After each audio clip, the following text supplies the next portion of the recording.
మా జీవితంలో ఉండదని ఆలోచించిన వారు దేవుడి చేతుల్లో లేని వారిగా వారి జీవితాలు కొనసాగుతున్నప్పుడు యోనా ద్వారా దేవుడు పలుకుతున్న మాట హృదయాల్లో మార్చుకొని తిరిగి దేవుడి చేతుల్లోనికి రండి. దేవుడి స్తోత్రం. ఈరోజు ఎంతోమంది జీవితాలు దేవుడి చేతుల్లో ఉంటే చాలా కష్టంగా భావించే మనుషులు ఉంటున్నారు. దేవుడి చేతుల్లో ఉండాలన్నా చాలా బాధపడుతూ ఉంటాం.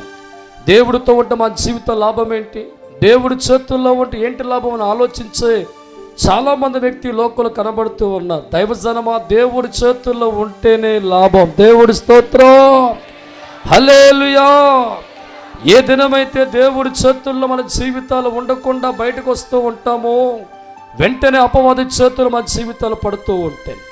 ఒక వ్యక్తి జీవితం బాగా పరిశీలిస్తూ ఉంటే దైవజనమా, యెరూషలేము ప్రాంతంలో చెరికో ప్రాంతం దిగి వెళ్తున్నా అంటే అర్థం తెలుసా? యెరూషలేము అంటే దేవుడు ఉన్న స్థలము, ఎరుకో అంటే లోకము. ఎన్నో సంవత్సరాలుగా తన జీవితాల్లో దేవుడితో ఉన్న వ్యక్తి ఆలోచన మారింది. అనుకున్నాడు, దేవుడితో ఎంతసేపు కూడా మా జీవితాలుగా ఉంటాయి కాబట్టి మా జీవితాలు స్టార్గా మారడానికి, మా కుటుంబం స్టార్గా మారాలంటే దేవుడి చేతుల్లోంచి లోక చేతుల్లోకి వెళ్తే మారుతనుకున్న అతను యెరూషలేము పట్టణంలో నుంచి జెరికో పట్టణం దిగివేరి ఎక్కబడ్డాడంట దొంగల చేతుల్లో. దేవుడి స్తోత్రం, హల్లెలూయా.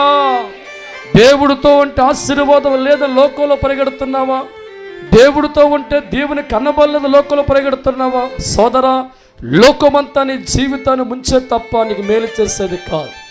ఈ వ్యక్తి జీవితం యెరూషలేములో జెరికో ప్రాంతానికి వెళ్తున్నప్పుడు అతని జీవితం దొంగల చేతుల్లో పడడం ప్రారంభించబడింది. దొంగవాడు ఊరికనే ఉంటాడా? తనకున్న ఆస్తిని దోచుకున్నాడు, వస్త్రాలను దోచుకున్నాడు, బంగారం దోచుకున్నాడు. చివరికి కొన ఊపిరితో వదిలిస్తున్న వ్యక్తిగా తన జీవితం కనబడుతూ ఉంది.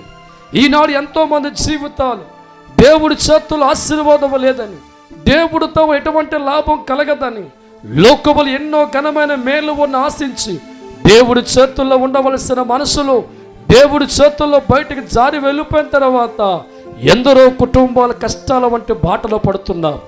దేవుడితో ఉన్నప్పుడు ఆనందం, దేవుడితో ఉన్నప్పుడు సంతోషం, దేవుడితో ఉన్నప్పుడు ఆరోగ్యం, దేవుడితో ఉన్నప్పుడు నిర్మలమైన విధానం, దేవుడి చేతుల్లో జారిపోయిన తర్వాత కుటుంబాలు పోగొట్టుకుంటున్నాయి, జీవితాలు తారుమారుగా మార్చబడుతుంది.